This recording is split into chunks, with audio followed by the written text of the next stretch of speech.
તો આ છે K35 વાયરલેસ માઇક્રોફોન છે. તો સાઇનીઝ કંપનીનો છે. આ એક આવે ચાર્જિંગ કરવાનો કેબલ આવે યારે આવું છે બોક્સ અંદરથી જોઈ શકો છો.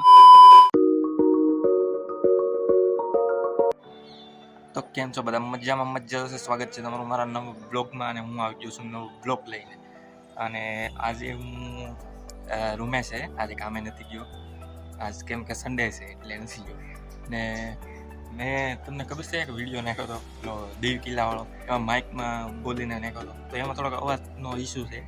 અવાજ તો એમાં બરાબર આવતો નથી. માઇક લીધું મેં, એ માઇક છે અત્યારે હું અહીંયા લાવ્યો છું ઘરે. તો એનું હું તમને બતાવવાનો છું, અનબોક્સિંગ કરવાનો છું, તમને કહેવાનો છું કે કેવું છે ને કેવું નથી.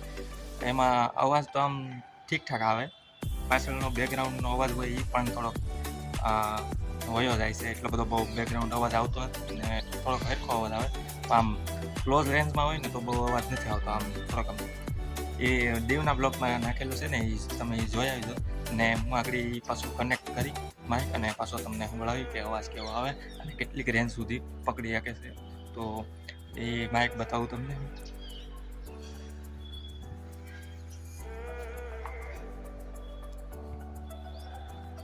તો આ છે K35 વાયરલેસ માઇક્રોફોન છે. તો સાઇનીઝ કંપનીનો છે એટલે એ તો પ્રોબ્લેમ રહેશે જ.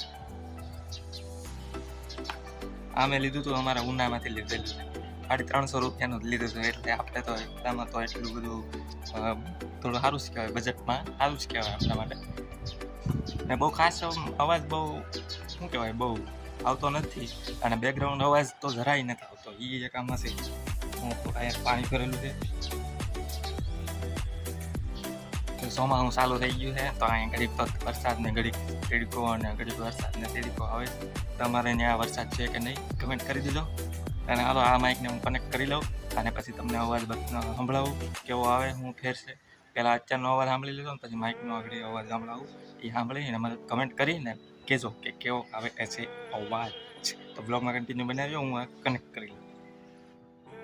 તો આ એનું બોક્સ છે. આ એક આવે ચાર્જિંગ કરવાનો કેબલ આવે યારે આવું છે બોક્સ અંદરથી જોઈ શકો છો. આ માઇક છે. એક મિનિટ કાઢી લો. તો જો આ છે માઇક. આને આપણે કોલર ઉપર કે ગમે ત્યાં રાખવું હોય એને રાખી શકીએ. આ મૂકી અને બીજું પણ એને આવે છે. આને ફોનમાં કનેક્ટ રાખવાનું. આ ઓલો એરફોનનો ઓલો આવે ને એમાં નાખવાનું. પછી આ પાવર ઓફ ઓનની સાપ છે, એ ચાલુ કરવાનું ને બંધ કરવાનું છે. ને ઓલામાં પણ એમ છે, આમાં એમાં પણ આ સાપ આવેલી છે પાછળની સાઈડ. હા, તો હાલો કનેક્ટ કરીને જોઈ લો અવાજ કેવો આવે છે. તો બધા મજામાં મજા થશે. સ્વાગત છે તમારું મારા નવા બ્લોગમાં. કેવો અવાજ આ માઇકમાં બોલું છું? માઇક ઓન છે, માઇક તો ઓન જ છે. અવાજ કેવો આવે કમેન્ટમાં જરાક કહી દેજો. અને આપણે ડિસ્ટન્સ એમાં 200 મીટર, 20 મીટરનું કીધેલું છે. તો 20 મીટર કેટલી દૂરી થાય આપણને ખબર નથી, પણ થોડોક કેવો અવાજ આવે ને કેવો નથી આવતો. તો કેમેરામેન થોડાક વાહે વહી જાવ એટલે ખબર પડે. એટલું તો 10 મીટર નહીં થઈ ગયું હોય. તો આ એટલું તો એટલામાં અવાજ આવતો હોય કે નહીં આવતો હોય કોને બહુ પાછળ નથી જવું. એટલું તો અવાજ કેવો આવે કમેન્ટમાં કહી દેજો. 350 રૂપિયાનું માઇક લીધેલું છે. આપણે જેવો જોતો હોય એવો આવે તો નહીં, પણ તોય આપણા માટે બેસ્ટ કહેવાય. 350 રૂપિયામાં એટલું સારું અને અવાજ હરખો આવે એવું મળી ગયું માઇક.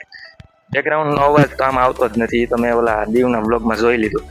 પાસે જતો કિલ્લાની, તો એનો અવાજ પણ એમાં નથી આવતો એટલું બધું. એમ તો હા, એનું નામ મેં તમને શું કીધું હતું જોઈ લો, K35. એ તમે ફ્લિપકાર્ટમાં કે સર્ચ કરશો ને તો આવી જાય. ખબર નહીં એમાં આવે કે મારા ગામ ઉનામાંથી લીધું હતું, એમાં આવ્યું હતું. એમાં એ મને કમેન્ટ કરીને બતાવી દેજો, કહી દેજો. તો હાલો હવે હું માઇક કાઢીને બોલું, એમાં કેવો અવાજ આવે એ છે.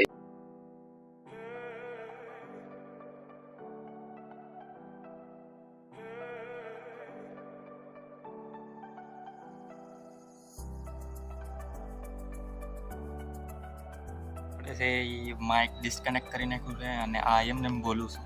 માઇક વગરનો. આ છે આ માઇક ડિસ્કનેક્ટ કરી નાખ્યું અને આમાં બેકી દીધું, કેમ કે બહાર ક્યાંક બ્લોક આમ બહાર બીજી જગ્યાએ જવાનું હોય ને જ્યાં અવાજ બહુ આવતો હોય એ માટે મેં આ રાખ્યું છે. અહીંયા તો કાંઈ વાંધો નહીં, અહીંયા તો અવાજ આવે, કેમ કે બહાર બીજી જગ્યાએ જાય ને ત્યાં પાછળનો અવાજ બહુ આવતો હોય. ઓલા અટલ બ્રિજ જોતો ત્યાં દેખો બ્લોગ એનો ઉતરો અને અવાજ એનો એમાં થયો, એટલે એ રીતે બ્લોગ ઉતરે તો મજા પણ ન આવે અને તમને સાંભળવામાં પણ તકલીફ થાય. એ માટે મારે માઇક લેવું પડ્યું. લેવાનું તો હતું બીજું મોંઘું લેવાનું હતું, પણ થોડીક બજેટ ગડબડ થઈ ગઈ તો આ લીધું. પણ ઠીક છે, અવાજ હરખો જ આવતો હોય, તમે આગળ જોઈ લીધું હશે. અને આવું માઇક તમારે લેવું હોય તો ઉનાવાળા હોય એ ઉનામાં કઈ દુકાનેથી મેં લીધું? 6D મોબાઈલ એ દુકાન છે, કોર્ટ છે ને ઉનામાં, કોર્ટ એની સામે જ છે, ત્યાંથી તમે લઈ આવી શકો છો. આ બીજે પણ મળતું હોય કદાચ, મને કંઈ ખબર નથી, મેં તો ત્યાંથી લીધું એટલે હું તમને કહું છું. આ શું આગળ વરસાદ હતો ને અટાણે ગરમી એવી થાય કે આંખું મારી ઉઘડતી નથી, એટલે ગરમી થઈ ગઈ છે. તો આ મેં સારું જ છે, એમ તો કાંઈ વાંધો નથી, ને મારા માટે તો બહુ સારું જ છે, કેમ કે હું એટલા બ્લોગ મેં બહાર બનાવ્યા એમાં હરખો અવાજ જ નથી આવ્યો ને હરખા બ્લોગ પણ નથી બન્યા. તો આ માઇક આવી ગયું એટલે હવે હરખા બધા બ્લોગ મસ્ત બની કે દીવનો કિલ્લાનો બ્લોગ તમે જોયો હતો કેવો મસ્ત. 1 મિનિટ વાળ હરખા રેડી. તો દીવનો તમે બ્લોગ જોયો હતો કેવો મસ્ત બન્યો છે, અને હવે જે બ્લોગ બીજા આવશે એ પણ મસ્ત મસ્ત જ બનશે. તો કાંઈ ટેન્શન નહીં લેને કા, ટેન્શન દેને. આ માઇક લો અને અવાજ મસ્ત ભૂલાઈ ગયું હું બોલવાનું હતું એ. તો હવે આ બ્લોગ અહીંયા આપણે પૂરો કરીએ છીએ. તમને કેવો લાગ્યો કમેન્ટ કરીને કહી દેજો, અને શેર કરવાનું ભૂલતા નહીં, અને સબસ્ક્રાઈબ કરવાનું તો ખાસ ભૂલતા નહીં, કેમ કે સબસ્ક્રાઈબ તમે કરતા નથી, વિડીયો જોઈને વયા જાવ છો. સબસ્ક્રાઈબ કરતા જાઓ, તમારા નાના ભાઈની ચેનલ છે, સબસ્ક્રાઈબ કરી નાખજો અને વિડીયો લાઈક કરી દેજો, અને કમેન્ટ કરીને કહી દેજો કે આ માઇક સારું છે, અવાજ કેવો આવે છે, નથી આવતો. તો આપણે બીજા વિડીયો સાથે મળીએ. હવે વિડીયો ક્યારે આવશે એ ખબર નહીં, પણ બ્લોગ કન્ટિન્યુ ચાલુ જ રહેશે. તો ચેનલ સબસ્ક્રાઈબ કરી નાખજો. બાય બાય, ધ્યાન રાખજો.